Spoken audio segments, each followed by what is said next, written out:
Hey everyone, it's Renee Tompkins with Lair Social Media. Today I am joined by Dan St. John with Lightshed Photography out of Salem, Mass, who I had the honor of meeting back in, I want to say late April, early May, maybe. Yeah, Uh, something like that. and we had a great conversation about social media. So I invited him to join today. So he's going to talk a lot about video. So welcome him. And then I'm going to get into time blocking on social media. I'm going to talk about Linktree.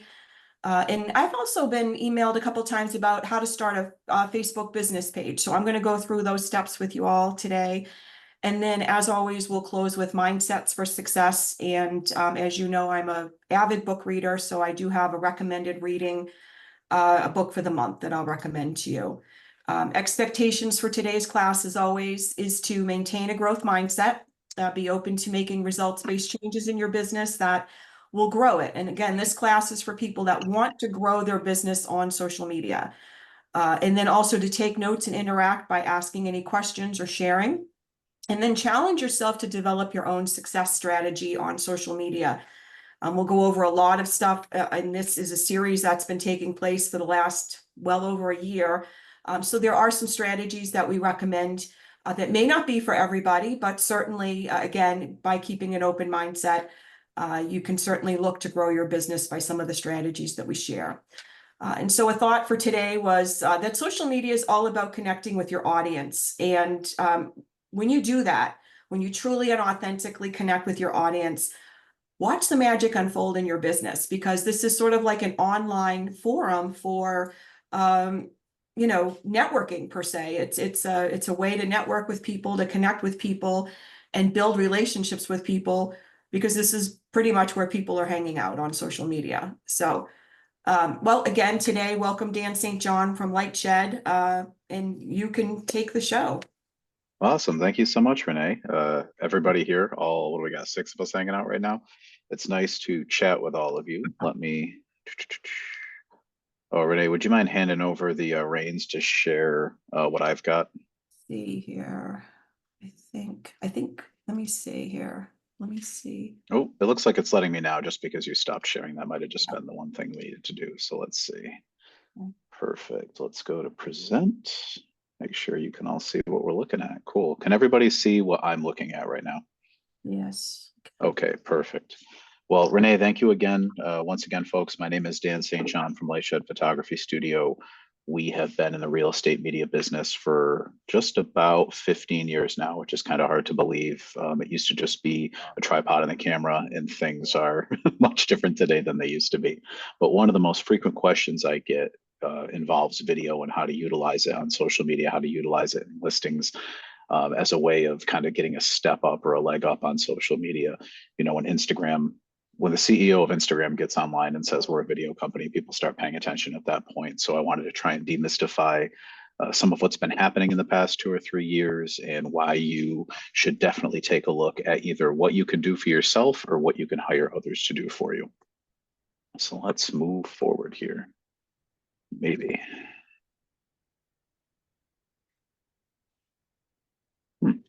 I think, yeah. I Might think you have have to to do it. use your arrow key, or might There have we to. go. That's interesting. Try this again. Sorry, I'd just like to at least get it to look somewhat decent for you since we put some time into it. Present, present. Hey, we got it now? We got it. Super. Thanks for your patience.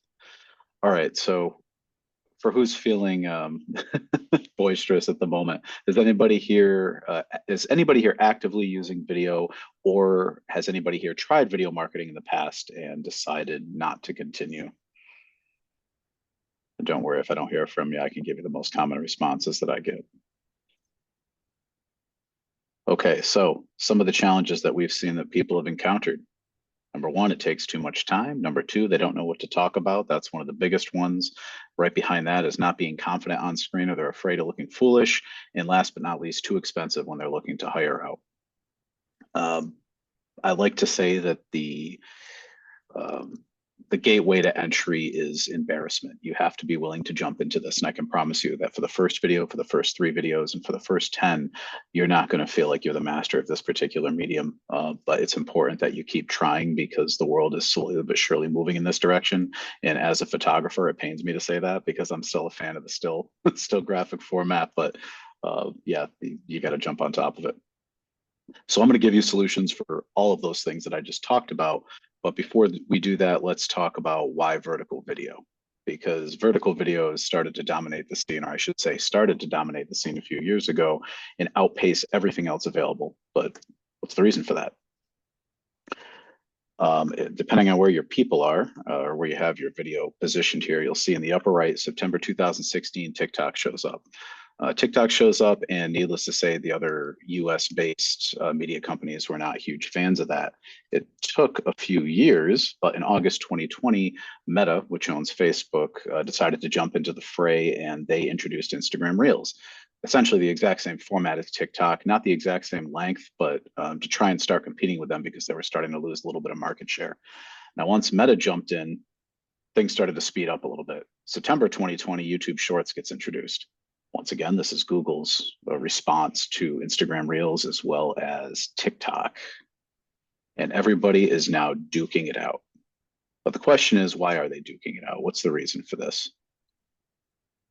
So let's break it down. How do these companies get paid? Answer is advertisers. And what do advertisers need? I'm not going to wait for you to respond. I think you all likely know. Eyeballs. And by the metrics, what form of content is outperforming everything else?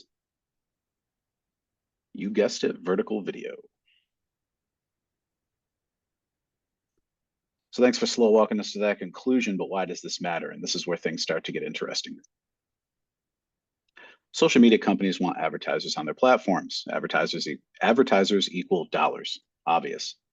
Vertical video is keeping eyeballs glued to the screen longer. Advertisers like that, also obvious.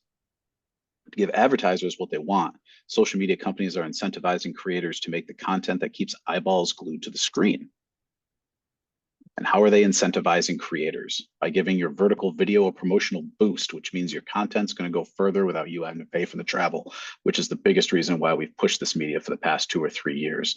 Once you start to play ball in the manner that the advertising company wants you to, they're going to put you first and foremost above your competition, which is why we suggest to everybody to get involved now while people are still receiving this. I wouldn't call it a free boost. Let's call it a discounted boost. So now that we know why vertical video is getting preferential treatment, let's talk strategy. Number 1, mix that off.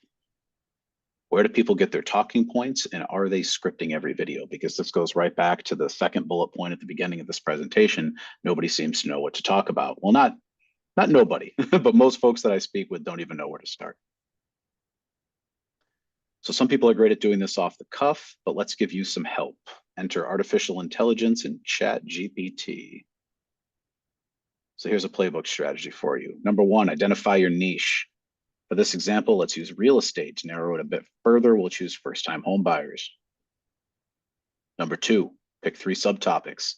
We'll say mortgage, financial planning, and housing trends, since those are obviously in our wheelhouse for today's speech.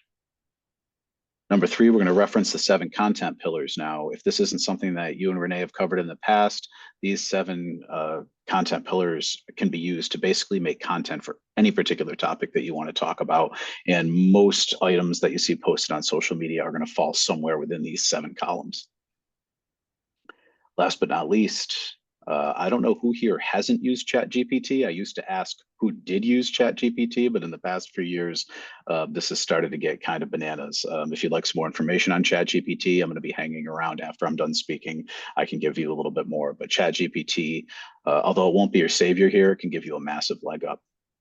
So we're going to enter the ChatGPT prompt. Give me 21 mistakes that first-time homebuyers make in getting a mortgage. Let's pull this up. So what you're seeing on the left is a screen capture of ChatGPT just spitting things out left and right for me. Now, by simply swapping the topic and the question, you can generate an insanely large list of things to talk about. Am I saying or suggesting that you use these exactly as they come down the pipe? You might be surprised in some cases you actually can, but in a lot of cases, this is just great as a starting point, and it gets you thinking about what you could talk about in your personal experience and your expertise. And it took me about 15 minutes in front of the computer to generate 250 different talking points. For bonus points, amend the prompt with the following text for a head start on social media. Each of the 21 responses should contain a title and sequence describing the common question, as well as a short social media hook for online use. So now when it spits all these answers out for you, it's actually going to give you a tagline and a hook that you can use in your post, complete with emoticons and everything else. So again, it's done a lot of the work for you. I wouldn't suggest taking it completely at face value. Take it, modify it for what you need. But there are some cases where this gives you exactly what you want and you're already off and running. All right, so we've covered the first two. Number three, what does the time investment look like to create vertical video? This is another big one. We all have full-time jobs. Do we really need another full-time job filming ourselves doing our full-time job to prove to others that we know how to do our job? It is possible. So the secret is batch creating your content. This is likely something else you've discussed with Renee in the past. By preparing your talking points in advance and bringing a few changes to close, you can bang out a ton of videos in a very short period of time. As a for instance, when we have clients come into the studio, specifically realtors or brokers, we can put out about 20 videos in 2 to 3 hours. And that's across 3 changes to close, as long as we know what those talking points are going to be ahead of time. All right. And last but not least, let's get to the solutions. Do I need to pay a media professional to do this? Can I do it myself? Sure, we'd love to do this for you, but I also understand that hiring out for this type of thing isn't in everybody's budget. So I wanted to create a couple options for you that involved us and some that didn't involve us. All right. Solution number one, do it yourself. Perfect for those who have the time to create, but not the bank to hire out for it. The 2 QR codes that you see here, and don't worry, I'll send this out once the chat is done. These lead to 2 different things. These two things can step up the production value of what you're creating with very little effort. Number one is a cell phone gimbal. If you're not familiar, a gimbal is just simply something that balances your phone so it doesn't look like you're jumping up and down while you take the video. It offsets your movement to make sure everything runs very smoothly. The one that I have here, the Smooth 5, we actually use that brand. We love it. It works very well. It's very easy to set up. It takes maybe 5 minutes to learn how to balance your phone on there, but once you've done that, you're off and running. Number 2 is a very simple mic system. It's the more expensive of the 2 things here, but it's going to make sure that it doesn't sound like your voice is grating cheese while you're talking to your fan base. Number 2, we can do the editing for you. So what you're looking at up here is our backend editing service. Now, this is a cross, obviously, between you doing it yourself and you having us do it. If you prefer to shoot the content, you can cut the investment level more or less in half by having somebody edit it for you after the fact. And what you're seeing in the middle is the raw footage captured on the left of just me yapping away. And then on the right, you can see the modifications we did to it to try and make it a little bit more engaging, because sadly, people's attention spans are roughly 2 to 3 seconds to get them to pay attention to you at this point. So we make it as flash as we can without making it obnoxious. Last but not least, we have a Reels retainer program. Now, this is if you'd like to have us help you plan and create the content, produce it, shoot it, and deliver it for you. We can help you with scripting, we can help you with talking points, and obviously we can help you with the post-production and getting the content filmed itself. We have a number of brokers on this plan right now, and it's a great way to stay relevant with your audience.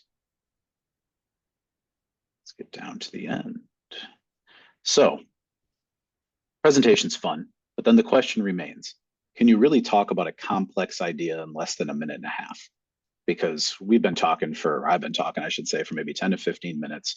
And one of the other lingering questions is, obviously, when you're explaining things to a homeowner that's going to be selling their home, there's a lot to it. Can you really jam it into 90 seconds?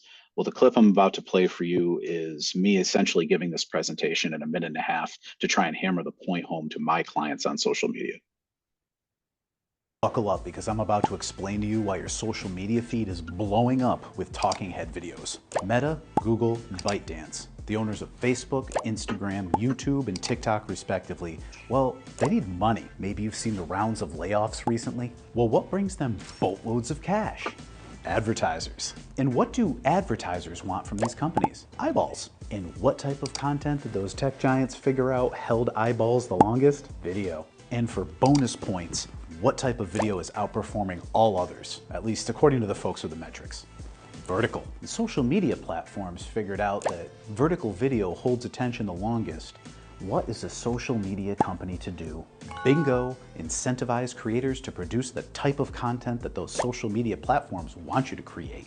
And they're gonna do that by giving your vertical video content an organic boost, which means your content goes further without you paying for the travel. So in 57 seconds, we've distilled this entire presentation down to one complex thought that we can drop online. And now that's going to live rent free on our Instagram profile. The nice thing about these assets is that they're evergreen. Once you've created them and you've slapped them up there, somebody who finds your content a year from now and starts checking out your backlog of all that wisdom that you're giving them is going to start scrolling backwards. And all of these advertisements, all these things that are basically positioning you as the expert, continue to live online and do your work for you. So whether you're taking the family out on vacation or you're not actually on the job, this continues to advertise in your absence, which is one of the best reasons to get involved sooner and start creating content now, because there's going to come times when you're obviously too busy doing what you're doing to keep creating videos. But once you've created a nice backlog, this will continue to play and work on your behalf. And that is essentially it, folks. Soup to nuts, kind of the basics for how this video became so popular, how to do it yourself, how to have us help you do it, and hopefully demystify the entire process. Because again, when you see people constantly doing this video work online, there is a reason for it. And hopefully hopefully I've explained in a decent fashion why you've been seeing more of that in the past 2 to 3 years. That is awesome. Thank you. You're welcome. Thanks, Renee. Yeah. All right. Let me go back to sharing. I'm getting back here so I can pull myself out, or maybe you can just override me and do it on your end. Let me get up here. And I made some notes though while you were talking, and a couple things I'll say. Super great presentation. So a couple things we've talked about in the past when doing videos is yeah, I'm not muted, right? Okay. No, I can hear you. There we go. Let's see here. Here we go. Is to a teaser content, I think is key too. Like I'll say to agents, you know, to preview properties or showcase their listings. Yes, the dynamic photography is on the MLS and all that stuff's being shared. But when you're doing a preview of the property, perhaps at an open house or just to give your audience a view of it, I would say do a teaser because you want your audience reaching out to you to ask additional questions. So I always say don't spill all the beans in the video and don't feel the need to explain everything from A to Z in your video. It's more just providing highlight information, encouraging your audience to reach back out for more tips or for more, you know, more information on the listing or whatever. Always end videos with a call to action, a hook, if you will, or a call to action. And practice that call to action. I recommend sometimes using a generic one. Mine, if I'm talking to sellers or buyers, would be if you're looking to make a move this year, send me a message to schedule a time to connect. I'd love to help. So it's something short and sweet that can work with both buyers or sellers as well. And then batch recording is huge. I think we can all agree that we don't want to be sitting in front of a camera or video, cell phone, whatever, for 5 times a week. So that's not really what we want, what we're looking to do. I do all my batch recording on Saturday mornings. It's quiet. And what I typically do is actually just put a sticky in front of my camera with 3 bullet points of things that I want to cover. And I give myself no more than 3 takes. And I go with the best one. And and then I don't even watch them honestly afterwards because I could end up going a little nutty critiquing myself. So I don't bother going there. And then also very few people like how they look or sound on video. There's always something where people feel like, and I say this, you typically won't like how you sound because you hear yourself very differently than other people hear you. So when you're on video, you will sound differently to yourself. And so getting over that, you know, realizing that you're going to sound different. And not critiquing every little thing about your appearance as well. As long as you're appearing the way you intend to appear, which is neat and professional, there shouldn't be any issues there. And then recirculate some of your content. I mean, don't feel the need to continuously, week after week after week, come up with new content ideas. Although I will say, content should not be lacking. Or inspiration from content should not be lacking. There is inspiration everywhere, on social media, on blogs, in the news. Follow other realtors out there that are putting out great content, and put your own spin on it, but certainly. And then I think, and then one last thing we talked about in last month's social media masterclass is that Google is going to be coming out with a short video tab as part of their search. It is not unveiled yet nationwide, or worldwide, I should say, Google being the #1 search engine in the world. And they are getting these videos from TikTok, Instagram. So they're actually helping you, which is great when it finally becomes unveiled in our end of the world. And you might have it, but it's only on mobile, so you won't find it on your desktop, but I always check. But this is phenomenal. So to Dan's point earlier, if you're not utilizing video to grow your business, you got to get on the bandwagon and really work to realize that if you feel anxious about it, or you're feeling, you know, just something that you normally wouldn't do and you're not comfortable with it, trust me, most people feel that at first. You're not alone. And I would say the very first, maybe handful, 10, you know, maybe upwards of 10 videos that I did, I mean, I remember feeling pretty nerve-wracked about it. But then after that, it just sort of was like anything. When you're driving a car, when you first jump onto the highway, it's like, oh my gosh. But now you do it and you don't really think anything of it. So as I say, the more you do it, the easier it gets. And again, don't feel like you've got to continuously look for content. You can recirculate as long as the content is applicable to the current, you know, landscape of real estate. I would certainly be recirculating some of that content as well. And then as far as content, utilize other people too. Like, for instance, when I met Dan, I thought, well, this would be a great opportunity to have Dan on our social media masterclass. Look for people to connect with people and do interviews. That's another easy way. If you're not comfortable being in the limelight and you want to put the onus on the other person to do most of the talking, then just come up with the questions, the intro, and your call to action at the end, and then let the person you're interviewing do most of that. And it's also a great way to build relationships as well too. Those are my notes on your presentation, Dan. So thank you again. And by the way, talk to us about the services Lightshed provides, because I'd love to. I had a great experience with Lightshed. I hired Lightshed to photograph my listing in Arlington that I had on the market. I want to say in May. I think it was early May. And literally within days, the property had sold for $101,000 over asking. We had such a great turnout of people at the open houses. Neighbors came in and complimented the pictures on the website, the videography that we had done. So great choice with going with Lightshed. But anyway, I wanted to have Dan come on and talk about his services as well as video. Yeah, we offer a little bit of everything. As I said, when we started, it was a tripod and a camera, and we did strictly photography. But at this point, like I said, 15 years later, somehow we do photography, videography, drone work, websites, a little bit of everything. You would be hard pressed at the moment to find a service you need for real estate that our team doesn't offer. 24-hour turnaround for everything, with the exception of video, which is typically 48.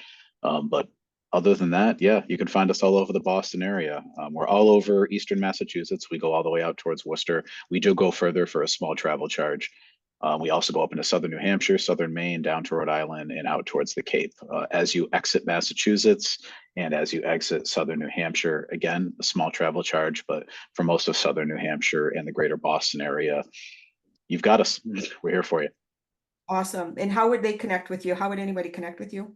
I will put our contact information in the chat here so you can reach out. And Renee, if you'd like to share the folks that were on the call today, I'm happy to send out this slide deck so that they can actually see the links to everything. And I know I move kind of quick through it, so I don't want them not to be able to utilize everything that I put together. Oh, thank you. Yeah, I will say a fair amount of agents will view this after the fact, but I Yep. will certainly follow up with you to get you all Yep. that. Sure. Yeah, I'd be happy to send it all over because that'll at least allow them to catch up and look through what we talked about today. Awesome. Thank you. Thank you. Thanks for having me. My pleasure. So I'm going to hop on and do the rest of the program. You're welcome to stay on, Jan. Would love to have Sure. you chime in.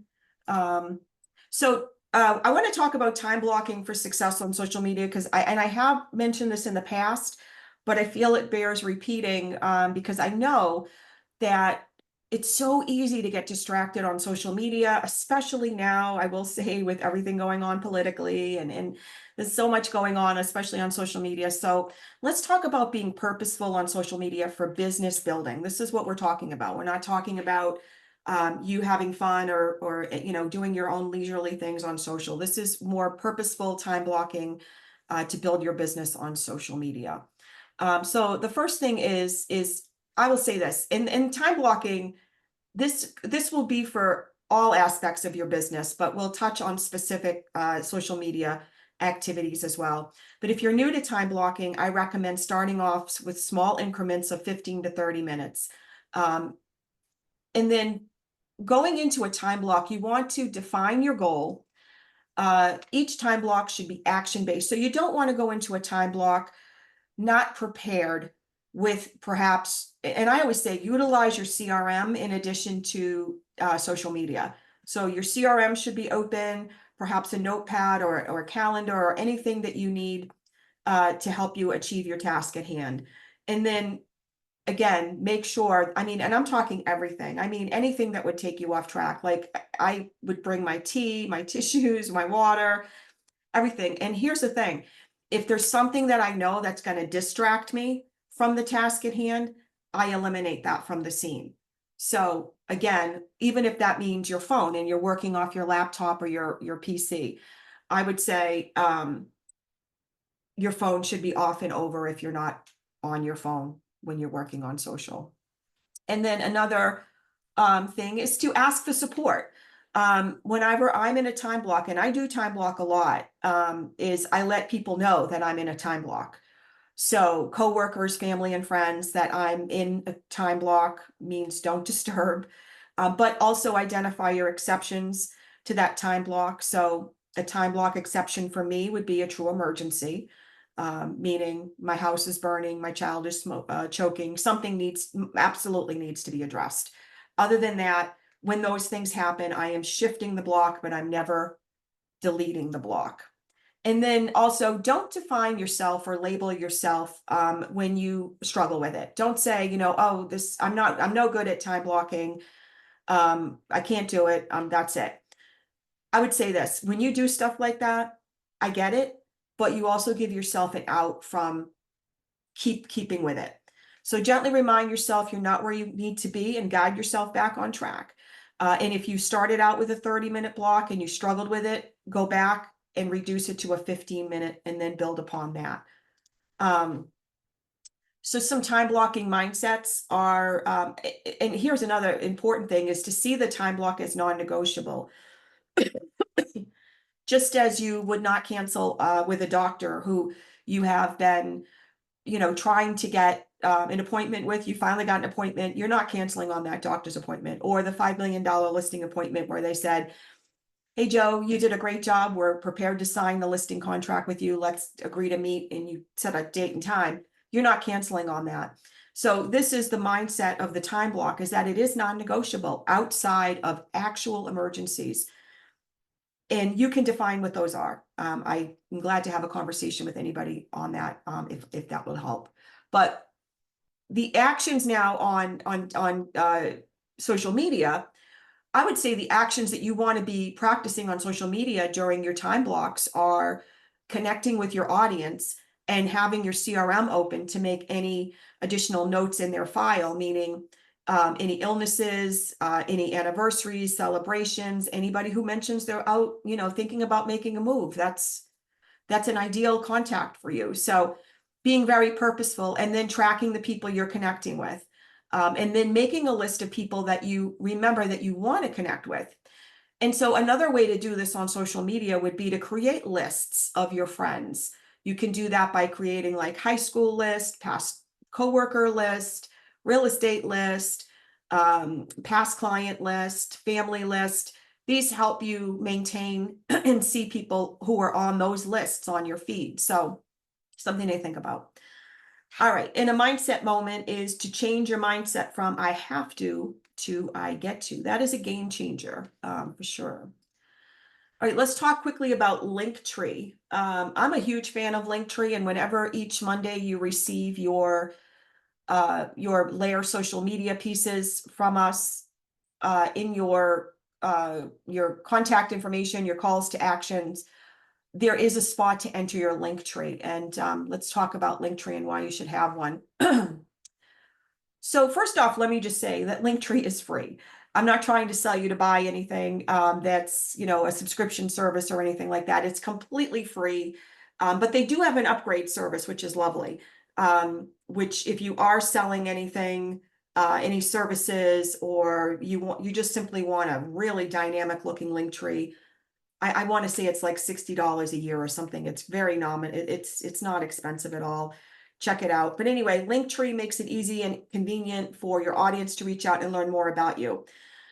Yes, your website should do that, absolutely. But your Linktree, you can just do more with it. So here's the things that you can put on your Linktree. Pages from your website, yes.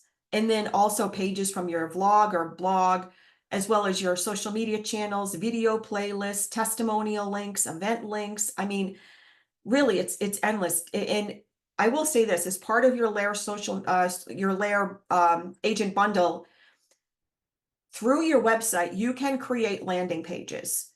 You can do this as part of your bundle. So you're not paying any extra to create these landing pages, and you can link those to your Linktree with download links, etc. So great way for people to connect with you, and it just makes it super convenient to do so. And so where can you showcase your Linktree?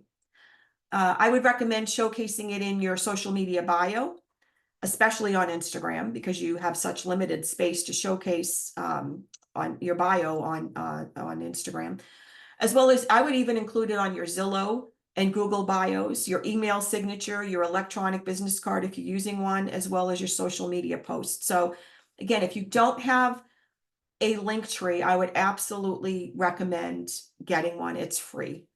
So there's really no reason not to have it. Next, I want to get into getting started on Facebook. And although this guide that I'm going to go through is really for beginners, I want to say this. A lot of times I come across agent profiles on video. They're not, or excuse me, on Facebook, not new agents, perhaps agents that have switched brokerages. I would say this, go through all of your social media profiles, your Facebook, your Instagram, your TikTok, your YouTube, all of it, and make sure that you are showcasing the most up-to-date information about you, and also your Linktree. So if you have switched brokerages, go through all of that stuff, because you don't want people linking to a website that no longer exists, or showing you at a different brokerage than you are at. Again, it's all about first impressions on social media, and you don't want people thinking that you don't have it together behind the scenes, right? So you want to make sure that you are, as soon as you've made any change in your brokerage, or perhaps maybe even have a new website, whatever the case is, make sure you've got a checklist of places where you need to update that information. All right, let's talk about getting started on Facebook. I've been contacted a couple times over the last several weeks asking about how to create Facebook business pages. So I wanted to go through that with anybody that may need that assistance. First, what you're going to do is log into Facebook, and you're going to be on your personal page. And over here, you're going to see your profile picture up at the top right corner. once you select that, if you do manage other pages, they're going to be here. But if you don't, you will obviously won't see these here. You'll just see create new profile or page. So select that. And then you want to create a public page if you want to create an actual business page on Facebook. From there, you will enter the business page name, and this is a requirement. So I would recommend it being your name, and then perhaps your brokerage might have specific requirements with mentioning the brokerage name in it, or the state you're licensed, whatever it is, but find that out from your brokerage before starting this process. And then adding the category real estate agent, and then a bio, which is optional at this point, but I would highly recommend including a bio. And we've talked about bios in the past, and I'll just say this about bios. The bio should really not be about you. The bio should be about why someone should do business with you.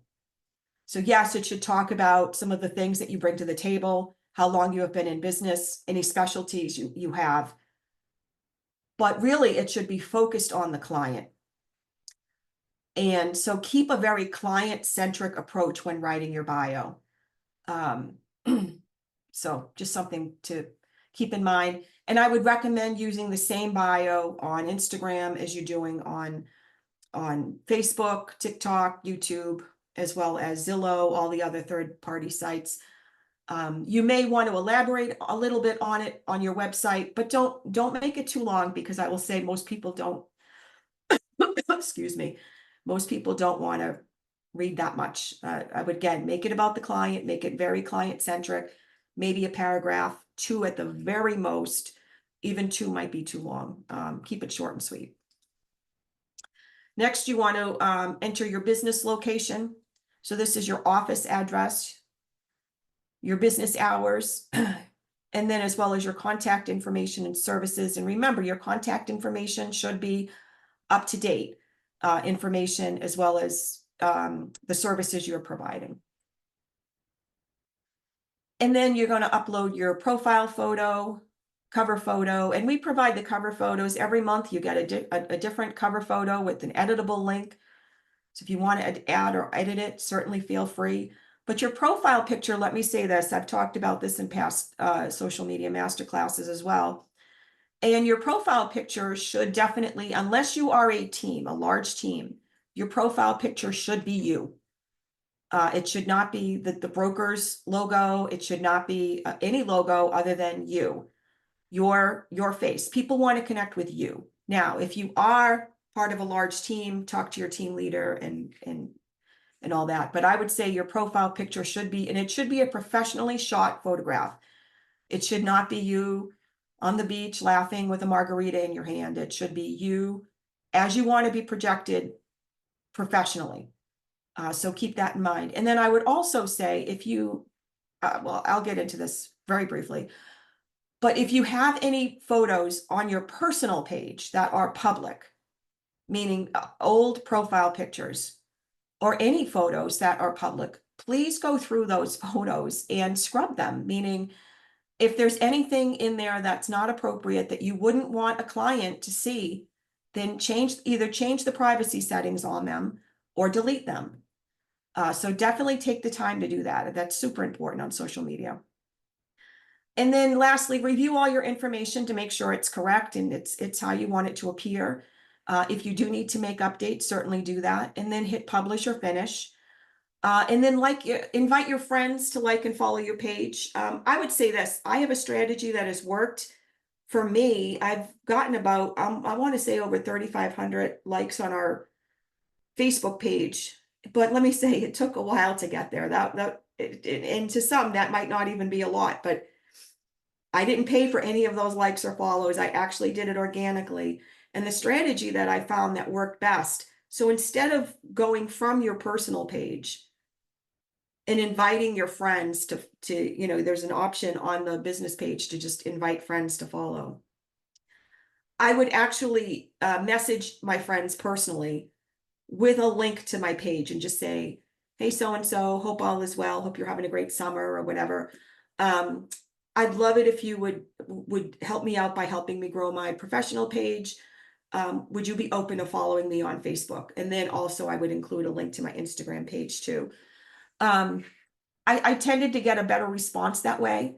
Most people would be like, oh my gosh, absolutely. And then at the end, I would also say, if you have a page you'd like me to follow, please let me know. And I'm glad to support you as well. So these are some of the strategies that I have implemented that has helped me grow the page, our page as well. And then lastly is to post regularly. I can't tell you how often I will go on a realtor's page and the last post I see on their page was like 3 months ago. Yet I know they're very active on social media. So I would say, if you need the help of, it's just it's not conducive to your schedule to get on social media every morning or every day and post. And although you do receive those posts every Monday at around 8 o'clock in the morning, you get an email from Layer and you've got 5 days worth of dynamic content with captions, calls to actions, hashtags. All you have to do is copy and paste and put in your phone number and all that, your email. Then use a scheduler, because there are scheduling software that works very well. You can schedule through Meta. We use Sendable at Layer. Sendable is a third-party website that we use, and it's great. It looks just like a calendar. It's wonderful. So certainly check that out. But there's a lot of different scheduling softwares that you can check out. But if that is your challenge, the fact that you just, for some reason, are you're just not able to catch a break in your schedule, then invest in a scheduler or look for free scheduling options. I know you can even do that through Canva. I think that's with the upgrade though, so that's not free. I showed this last month, but I'll probably show it every single month just to remind everybody that NAR has reported that the highest quality of leads are coming from 2 sources. Check them out back to back: social media and CRM. And I always say, when you are being purposeful on social media, make sure your CRM is open. Piggyback on these 2. You will be unstoppable. So just, again, I'll show this every month because I love it. All right, we're wrapping up. As I always talk about mindsets for success, first off, it's not difficult unless you believe it's difficult. And this is 100% correct. I'm not saying there aren't challenges out there, but it's amazing how much harder we make things in our mind. If we had just a very abundant, open mindset, wow. Second one is, we are constantly gifted with 2 choices: growth or stagnancy. And I use the word gifted because that's how I see it. Everything is a gift. And then the most important conversations we'll ever have are with ourselves. That's 100% accurate. Commitment is doing what needs to be done regardless of how you feel. I can tell you, I went through that last week with COVID, so I can attest to that. Just get it done. Just shift into getting it done mode. And then shift your mindset from I have to I get to, as we highlighted previously. And then the last one, and I always say this is so important, is you don't get results by focusing on the results. You get them by focusing on the actions and mindsets that bring the results. Enjoy the journey. Don't stay so uber focused on the end results. Want equals lack sometimes. You really got to watch that energy. All right, and I got this. This is Life's Operating Manual. This is my recommended reading for the month by Tom Shadyac. And he says, fear represents our need to hang on to the riverbank to control the outcomes, results, our lives. It swims upstream. Truth is about releasing that hold, letting go of results, and trusting the direction of life's current. So impactful. So I'm eager to start this. I have not started it, but I'm excited to do so. And if you're looking to connect with me on social, I'd love to, at The Real Renee Tompkins. I'm on Facebook, Instagram, Threads, YouTube, and Pinterest. So if you're looking for inspiration, and I will follow you back if you follow me as well too. Any Q&A from you fine people out there?